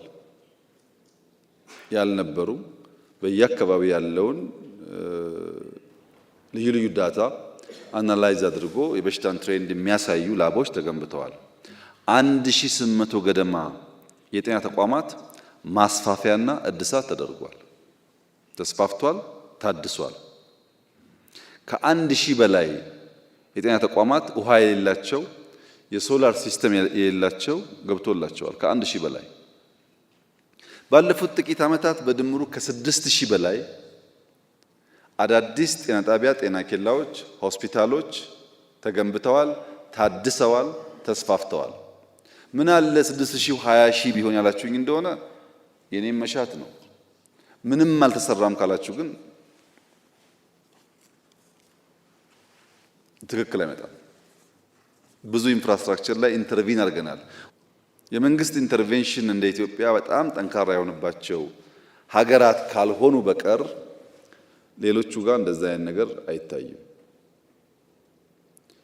ለምሳሌ የስራ አካባቢ ጽዱና ምቹ እንዲሆን እንፈልጋለን።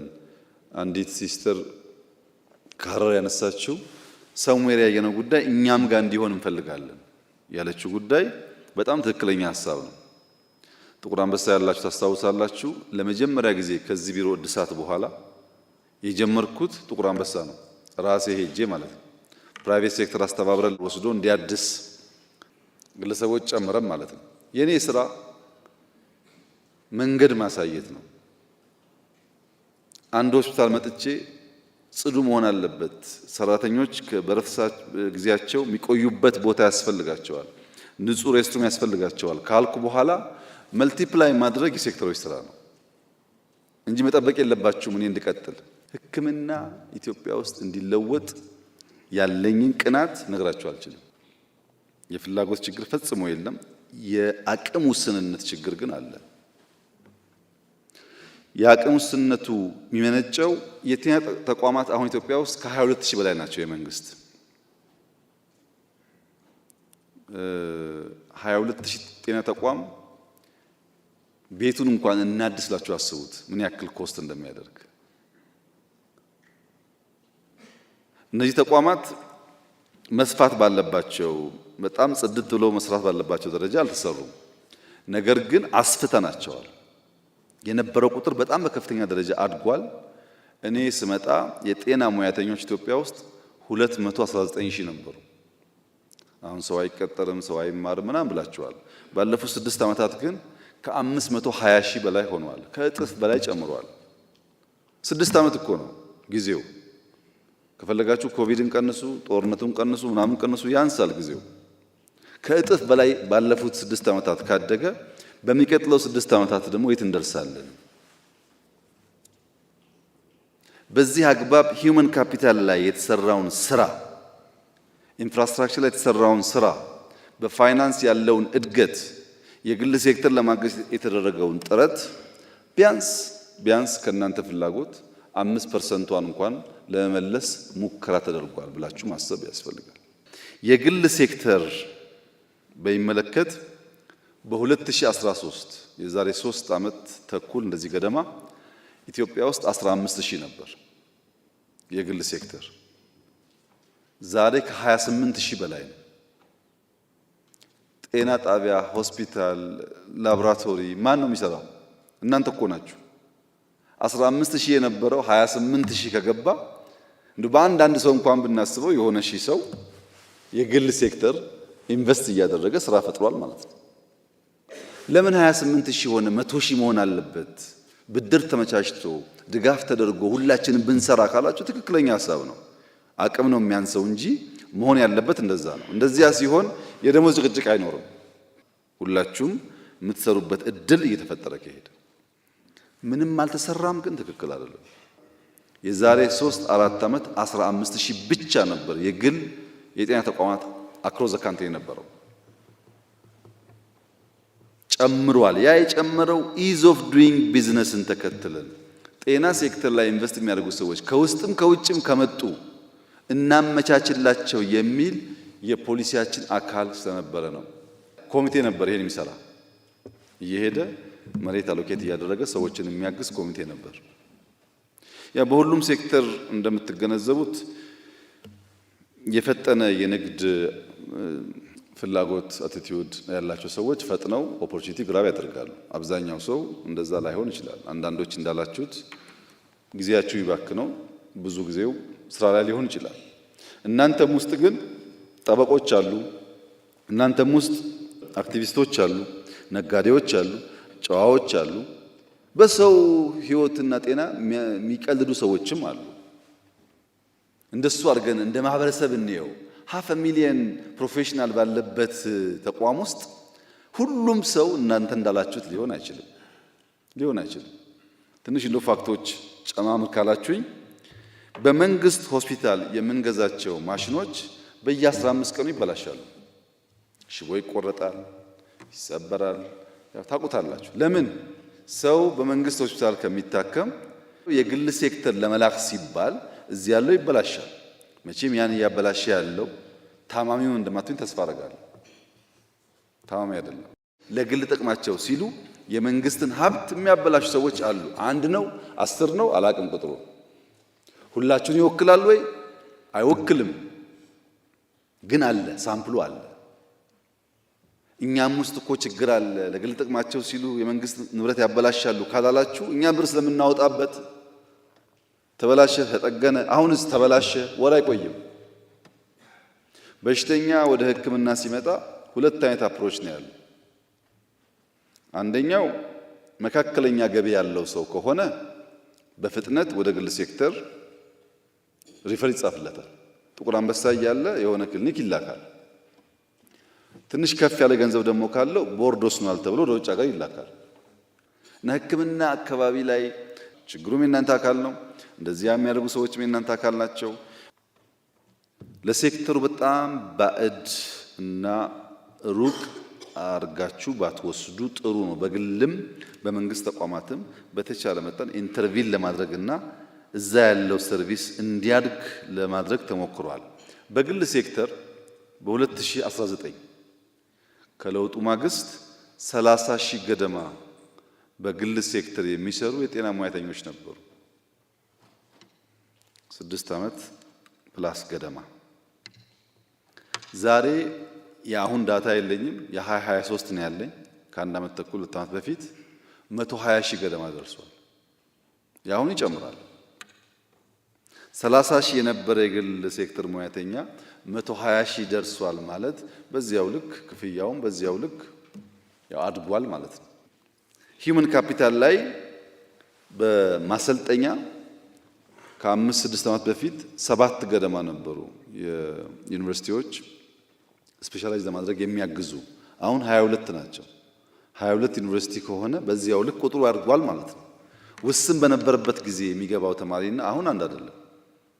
8500 ገደማ ሬዚደንቶች in the last 4-5 years መንግስት አሰልጥኗል። የዛሬ 2-3 ዓመት ገደማ ሬዚደንት የነበራቸው ኢሹ ምንድነው?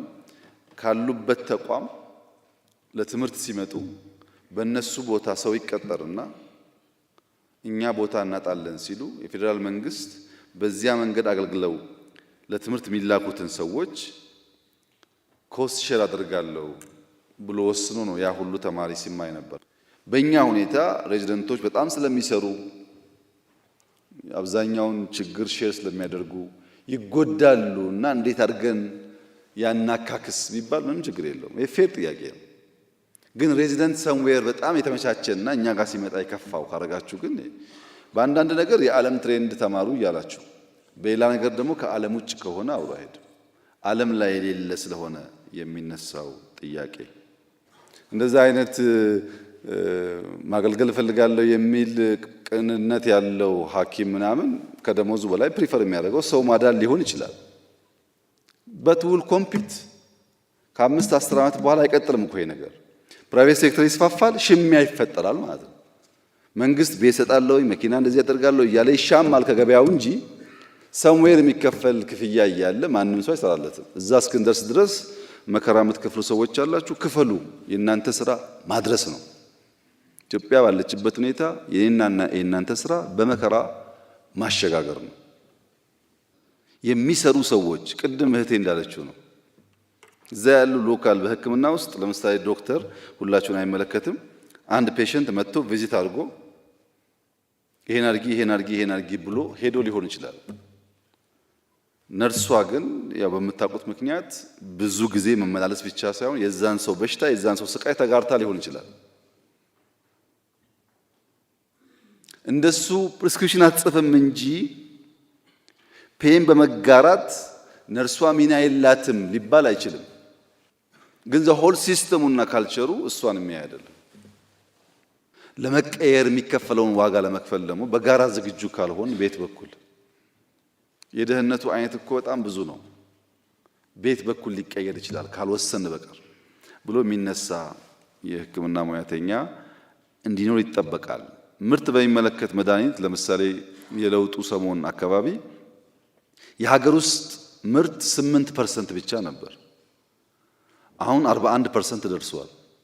ከ25 ያላነሱ የመድኃኒትና የሕክምና መረጃ መሳሪያ የሚያመርቱ ኢንዱስትሪዎች ኢትዮጵያ ውስጥ ተቋቁመዋል። አሁንም ብዙ ኢንቫይት እያደረግን ነው። 25 ኢንዱስትሪ ተቋቁሞ 41 ከደረስን 100 200 ቢደርሱ ምን ያክሉን ከቨር እንደምናደርግ አስቡት። የኮሮና ጊዜ ኦክሲጅን ዋናው ችግር ነበር። 3 ተቋም ብቻ ነበር ኦክሲጅን የሚያመርተው። ሽሚያ ነበር፣ ልመና ነበር። ታውቃላችሁ። አሁን 58 ገና ተቋማት ኦክሲጅን ያመርታሉ። just 3-4 years ከ3 58 ከደረስን በሚቀጥለው ደግሞ 150 200 ብንደርስ እንዴት ችግሩ እየቀለለ እንደሚሄድ አስቡት። አልነበረም ካልን ግን ጊዜ ፈልጎ ገንዘብ ወጥቶበት የተሰራን ስራ እናራክሳለን ማለት ነው። ወረርሽኝ ቀደም ወንድም ያነሳው 28 ገደማ ላብ ተገንብቷል። እንደዚህ አይነት ኢንሲደንቶች ኤርሊ ዋርኒንግ ሲስተም ኖሮን ማወቅ እንድንችል በቂ ነው ወይ አይደለም። ሲዲሲ ኢትዮጵያ ሲመጣ በጣም ከፍተኛ የመንግስት ፍትጊያ ነበረው። እዚህ እንዳይገነባ ፍላጎት ነበር ከፍተኛ የሆነ ሲዲሲ ኢትዮጵያ መሆኑ የላብ አቅማችንን የኤርሊ ዋርኒንግ ሲስተሞቻችንን ለማሳደግ ልምድ ለመቅሰም በእጅጉ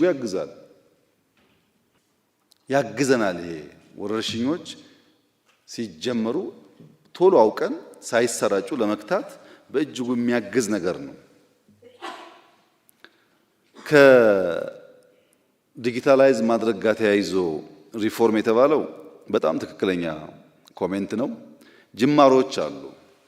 ኤምአር እናንተም ጋር ተጀምሯል፣ ግን ማደግ አለበት። ቴክኖሎጂ ሃይሊ ኢምፓክት ከሚያደርጋቸው ሴክተሮች አንዱ ጤና ነው። የአይ ተቋማችንን አይታችሁ ከሆነ አላቅም፣ በጣም ብዙ ዶክተሮች እዛ ይሰራሉ። ሐኪሞች ካንሰር ላይ ይሰራሉ፣ የተለያየ በሽታ ላይ ይሰራሉ፣ ምርምር ያካሂዳሉ፣ ሲስተም ዴቨሎፕ ያደርጋሉ። ጠቅላላ ኢንዱስትሪው ዲጂታላይዝ ይሁን ሞደርን እናርገው የተባለው ፈልገን ሳይሆን ግድ ነው። ካላደረግነው ስለምንቸገር የጤና ዳታ በጣም ኤክስፔንሲቭ ነው። ኢትዮጵያ ውስጥ ዳታ ብዙ ዋጋ የለውም። ወረርሽኝ መጣ ይባላል፣ ኳራንቲን ይባላል፣ ይቀራል። የሆነ በሽታ ይመጣል፣ ይቀራል። ግን ያ ዳታ ቢሰበሰብ ያ ዳታ አናላይዝ ተደርጎ መድኃኒት የሚፈጠረው ዳታው ብቻ ይሸጣል ለሚመራመር ሰው። በእኛ ኬዝ ግን እንደዛ አይደለም። በወረቀት ተከምሯል በየቦታው፣ ናሽናል ክላውድ የለም። የሄልዝን ዳታ መያዝ ያልቻለ ሀገር ደግሞ ለዚያ መድኃኒት ፈውስ የሚያመጡ መድኃኒቶች ሊያመርት አይችልም። ሌሎች ኤንጂኦዎች ለምንድን ነው አፍሪካ ላይ የሚረባረቡት ካላችሁ ያን ዳታ ፍለጋ ነው። ያ ዳታ በጣም ይፈለጋል። ዳታውን ኢዝሊ አክሰስ ማድረግ ከቻሉ በዚያ መድኃኒት ይመረታል፣ መልሶ ፕሮሞት ያደርጉና ያመጡልታል፣ እኛ እንገዛለን ማለት ነው። እና ዲጂታላይዝ ማድረግ ሞደርን ማድረግ በጣም አስፈላጊ ነገር ነው። ጅማሮች አሉ፣ ግን እንሰራበታለን። እናንተም አግዙ። ዘሆል ሲስተሙ ሞደርን ካልሆነ ብዙ ነገር ሉዝ እናደርጋለን።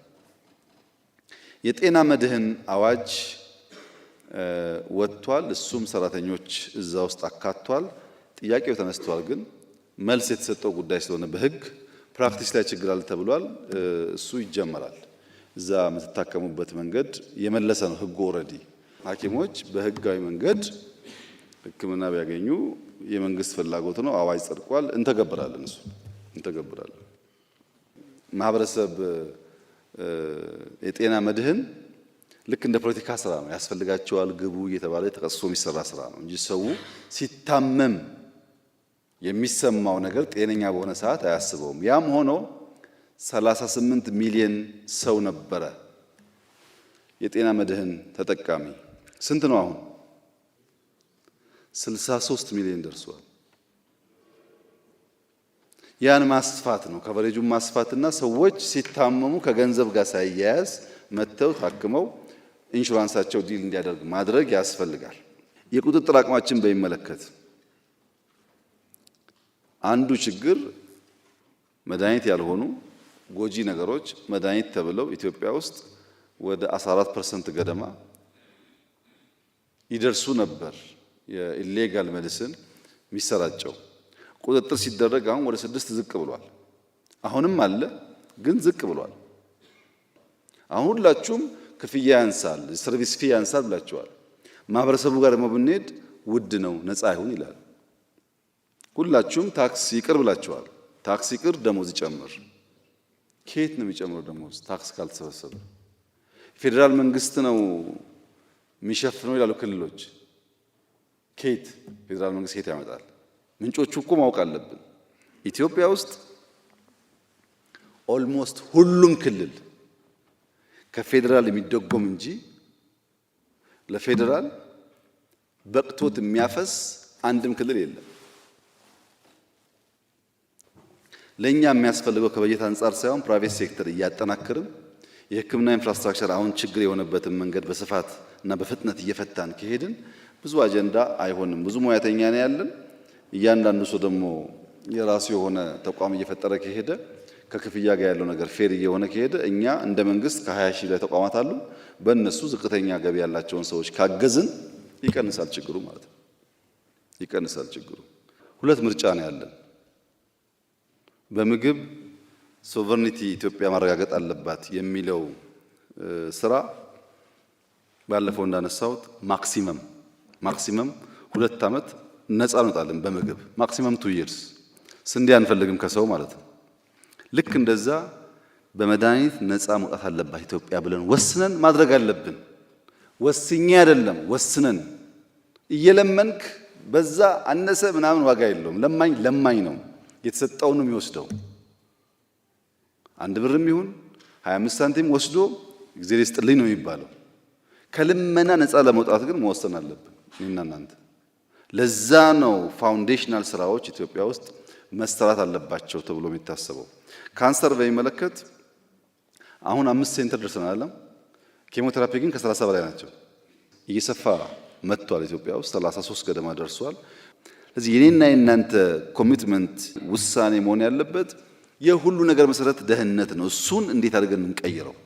ቢያንስ ልጆቻችን ከእንደዚህ አይነት መከራ እንዲወጡ ካላልን በቀር የተሟላ ነገር ምላሽ መስጠት ያስቸግራል። ይሄ ሴክተር ላይ ያለን የሰራነውንና ሴክተር ላይ ያለውን ለማመላከት ነው። ወደ እናንተ ጥያቄ ግን ስመጣ በ3 ማዕቀፍ ብናየው ጥያቄዎቻችሁን፣ አንደኛ ከሙያ ግዴታ አንጻር አንድ ሰው ሐኪም ሆናለሁ ብሎ ሲመርጥ ካለበት ግዴታ አንጻር፣ ሁለተኛ ከህግ አንጻር፣ ሶስተኛ ከማህበረሰብ መሪነት አንጻር ነው መታየት ያለበት። የማህበረሰብ መሪ ሲባል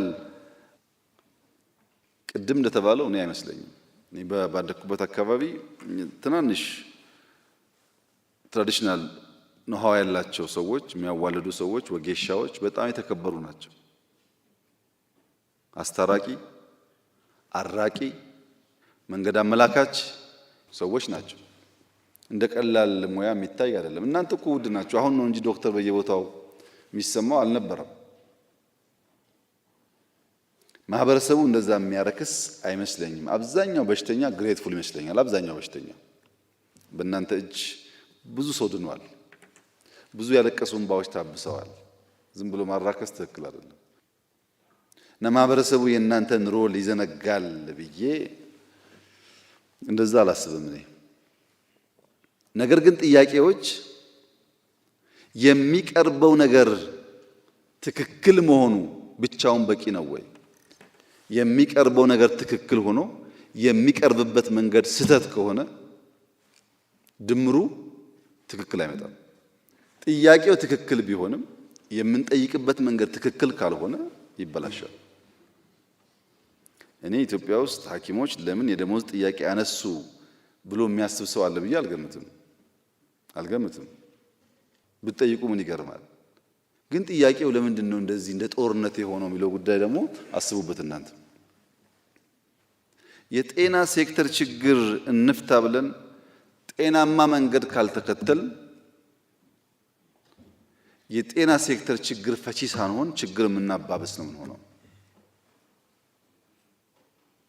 በአንድ በኩል አንዳንድ ስራዎች ተሰርተዋል ኢትዮጵያ ውስጥ ሳይንስ ሙዚየም፣ ኮሪደር። ስለዚህ ይቻላል የኛም ይቀየር የሚለው እሱ የትግላችን ፍሬ የድካማችን ፍሬ ነው። እንኮራበታለን። እንኳንም ኢትዮጵያውያን ይቻላል ብሎ ማሰብ ጀመሩ። ትናንትና አይቻልም አትንኩ እንዳለን እንቀመጥ እንቆሽሽ ነበር። አሁን ደግሞ የለም ተችሏል እኛንም ይንካን እኛም እንቀየር ከሆነ በጣም ትልቅ እድገት ነው። ኔጌቲቭ ላይ አይታይም። ያ ግን ኦቨርናይት ደግሞ እንደማይመጣ አብሮ ማሰብ ያስፈልጋል። በድምሩ በጤና ሴክተር የነበረው ጥያቄ የእናንተ ነው። የደሞዝ፣ የጥቅማ ጥቅም፣ የቤት መሰል ጥያቄዎች የእናንተ ናቸው። የመፍትሄ መንገዱ ግን የእናንተ አይደለም። ተነጥቋል። እንደተባለው ደሞዝ ወስደው የማያውቁ ሰዎች የነዱት ጥያቄ ነው። ሰርቪስ ሰጥተው ማዳን አይደለም፣ ማዳን ከባድ ነገር ነው። ቤዚክ ሰርቪስ ሰጥተው የማያውቁ ሰዎች የነዱት ጥያቄ ነው። ሐኪም ሰርቪስ ሰጪ ሆኖ ሰርቪስ ሰጥቶ የማያውቅ ሰው የሱን ጥያቄ ወስዶ እንዲነዳ ከፈቀደ ተበላሽ፣ ማንም አይሰማውም ማለት ነው። እየለፋን ነው፣ ሰው እያዳን ነው፣ እንቅልፍ አጥተን ነው የምንሰራው፣ ልጆቻችንን ጎድተን ነው የምንሰራው፣ ኑሯችን ይታሰብበት የሚልን ትክክለኛ ጥያቄ እንቅልፍ አጥቶ ማገልገል ምን እንደሆነ የማያውቅ ሰው ከነዳው ተበላሸ ማለት ነው። ተበላሸ እና ጥያቄው በሶስት ከፍዬ ነው ያየሁት እኔ። አንደኛው ጤናማ ሙያተኞች በቅንነት ደክመው ችግር ጓዳቸው ስለገባ ለምን አንታይም ብለው ያነሱት ጥያቄ አንደኛው ነው። ብዙ ምስኪን ሰዎች አሉ በሕክምና ሴክተር ውስጥ በጨዋነት 24 ሰዓት የሚያገለግሉ ኑሮ የከበዳቸው እንታይ ብሎ ጥያቄ ያነሱበት አንደኛው ነው። ሁለተኛው የፖለቲካ ኪሳራ የገጠማቸው ሰርቪስ ምን እንደሆነ የማያውቁ፣ ኔሽን ቢልዲንግ ምን እንደሆነ የማያውቁ፣ ሳይንስ ሙዚየም የሚሆን ሃይ ስኩል ሁሉን ነገር ከደሞዝ ጋር ብቻ የሚያያይዙ ከዕለት ጉርስ ያለፈ እሳቤ የሌላቸው ሰዎች የጠለፉት ነው። ሶስተኛው ሐኪም መሳይ ፖለቲከኞች፣ ጋውን ለባሽ ፖለቲከኞች። በነገራችን ላይ ከሕክምና ተቋም የዓመት እረፍት ወስደው ይሄን ጉዳይ ፌስቡክ ስም ቀይረው የቀሰቀሱ ሰዎች በደንብ እናቃቸዋለን። ስለማናቅ አይምሰላችሁ ዝም ያልነው። አልተነቃብንም ምናምን እንደሚሉ አውቃለሁ፣ እናቃቸዋለን። ከየት ከተማ እረፍት ወስደው መጥተው እዚህ ሞቢላይዝ ሲያደርጉ እንደነበረም እናውቃለን። እነሱ ሐኪሞች አይደሉም። በድንገት ጋውን ለብሰው ሊሆን ይችላል። ጋውን ለብሰው ጋውንን የፖለቲካ መሳሪያ አድርገው የቆሙ ሰዎች አሉ። ስለማይታወቁ ግን አይደለም። ጋውን የተከበረ ነው፣ መከበር አለበት አለች እህቴ። እውነቷን ነው። ብዙ ሰው እየዳነበት ስለሆነ ጋውን ክብር አለው።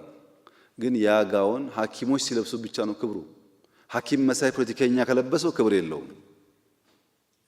ሐኪም መሳይ አክቲቪስት ከለበሰው ዶክተር ኤክስ እባላለሁ ብሎ ፖለቲካ ከነዳበት ክብር የለውም። ይህንን ማጥራት ደግሞ የኔና የናንተ ስራ ይመስለኛል። በጅምላ ከሆነ አይሆንም። አሁን የጎንደሩ ልጅ ያነሳው አይነት ማገልገል እፈልጋለሁ የልኩት ለዛ ነው የሚለው አይነት ስሜት ያለው ሐኪም እና ንጹህ ልብ ያላቸው ሐኪሞች ከሌላው ጋር ተደምረው መታየት የለባቸውም። እናንተ ካቀፋችሁ ግን በምን ለያቸዋለን? ጋውኑ የለበሰ ሁሉ ይከበር ሳይሆን ጋውን ለብሶ የሚያጭበረብር ከውስጣችን ይውጣ። ጋውን ለብሶ የመንግስት መሳሪያ የሚያበላሽ ይውጣ። እኛ ሰርቭ ማድረግ የምንፈልግ ሰዎች ግን እንታይ ከሆነ we are the same page ማለት ነው። በስመ ጋውን ሌቦች አይነኩ ካላችሁ ግን ሌባ በውስጣችሁ እስካለ ድረስ ጥፋተኛ እስካለ ድረስ እናንተ መለየት ሊያስቸግር ይችላል። አንድ ቫይረስ ወደ ሰው ልጅ ገብቶ ጥቃት ለመፈጸም የመጀመሪያ እንቅስቃሴው መግቢያ መንገድ ነው። ዋናው ትግል ተሳክቶለት በሆነ መንገድ ከገባ በኋላ የት መለጠፍ እንዳለበት ያውቃል። እንደምታውቁት ቫይረስ የትም ቦታ አይቀመጥም። ፈልጎ ሴሎች አካባቢ፣ ቫይታሚን የሚገኝበት አካባቢ፣ ምግብ የሚገኝበት አካባቢ ይለጠፋል። ከዛስ የምግብ ኮርሱን ቀይሮ ይሻማል። ከተሻማ በኋላ ያ ጤናማ የነበረው ሰውዬ ዘሆል አካሉ ይንቀጠቀጣል፣ ያተኩሳል፣ አዳዲስ ምልክቶች ይታያሉ። ከውጭ ለመግባት ጥረት ካደረገ በኋላ የት ቦታ እንደሚለጠፍ ያውቃል። እናንተ ላይ የተለጠፉ ስስ ብልታችሁ ደሞዝ እንደሆነ ስለሚያውቁ ደሞዝ ላይ ተለጥፈው ያን ሁሉ ሰርቪስ፣ ያን ሁሉ ማዳን፣ ያን ሁሉ መሰጠት በሚያጠለሽ መንገድ ተጠቀሙበት እንጂ ጥያቄያችሁ እንዴት ስተት ሊሆን ይችላል? ስተት ነው የሚል መንግስት ያለ አይመስለኝም። እና ቫይረስ አታስገቡ ወደ እናንተ። ጥያቄያችሁን ግን ፎርወርድ ማድረግ ምንም ችግር የለውም። ስናከብራችሁ ስታከብሩ ጥያቄያችሁን በስሜት ሳይሆን በምክንያት ማስላት ሲጀመር ተቆንጥሮም ቢሆን ይደረጋል። ይህ ሲባል እናት የሆናችሁ ቅን የሆናችሁ ከበሽተኛ ጋር የምታለቅሱ ብዙ የምትሰቃዩ ሐኪሞች የላችሁ ማለት ደግሞ አይደለም። ብዙ ዋጋ ውለታ የሚገባቸው ሐኪሞች ኢትዮጵያ ውስጥ አሉ። ኮሮና ሲመጣ አይ ዶንት ኖ ከለውጡ በኋላ 2 ዓመት እንደዚህ የቆየን አይመስለኝም። ከምንሰራቸው ፕሮጀክቶች ውስጥ እንጦጦ ሐውልት ያቆምነው ለሐኪሞች ነው። ቅድም እንደተባለው ሰው ለማዳን ቤተሰቦቻቸውን በትነው ራሳቸውን ችግር ላይ ጥለው ዋጋ የከፈሉ ሰዎች ስላሉ እነሱን እናስታውስ በሚል ነው ሐውልት የተቀመጠው። ይሄ ሁላችሁም ታውቃላችሁ። የት ሀገር እንደዚህ እንዳደረገ አላውቅም። እሳቸው እንዳሉት ነው። በጣም ብዙ ጀግና ሐኪሞች አሉ። ብዙ ሰው አድነው የሞቱ አሉ። ስለነሱ መሰማት ብቻ ሳይሆን ማስታወሻም ተቀምጦላቸዋል። ቤተሰቦቻቸው በሚመለከት የተነሳው ችግር ደግሞ አንድ በአንድ ማየት ያስፈልጋል። አንድ በአንድ ጤና ጥበቃ እያየ መፍትሄ ይፈልጋል። ምክንያቱም ያ ሰው ሀገር ሲያገለግል ህዝብ ሲያገለግል የደረሰበትን መከራ ቸልካን ነገ ደግሞ ሌላ ጀግና አይፈጠርም ማለት ነው። እና የኮሚትመንት ችግር የለም። የኢንፎርሜሽን ችግር ሊሆን ይችላል እንጂ ኮሚትመንት ላይ ብዙ ኢሹ የለም። አሁን የኢኮኖሚክ ሪፎርሙ ኢንፍሌሽን አመጣ ለተባለው እኔ የጠበቅኩት ከዛ በላይ ነው። ባይዘወይ የጠበቅኩት ከዛ በላይ ነው። ተናግሬ ያለው ለጥቂት ዓመታት እንቸገራለን፣ ግን ረዘም ባለ ጊዜ መፍትሄ እናገኛለን። ምክንያቱም ካንሰር ኬሞቴራፒ ሲሰጥ እኮ ከካንሰሩ በላይ ነው። በጣም ፔንፉል ነገር ነው። አላማው ግን ምንድነው? ሴሎች ለማስወገድ ነው። በዛ ፔንፉል ፕሮሰስ ያላለፈ ሰው ሊያገግም አይችልም።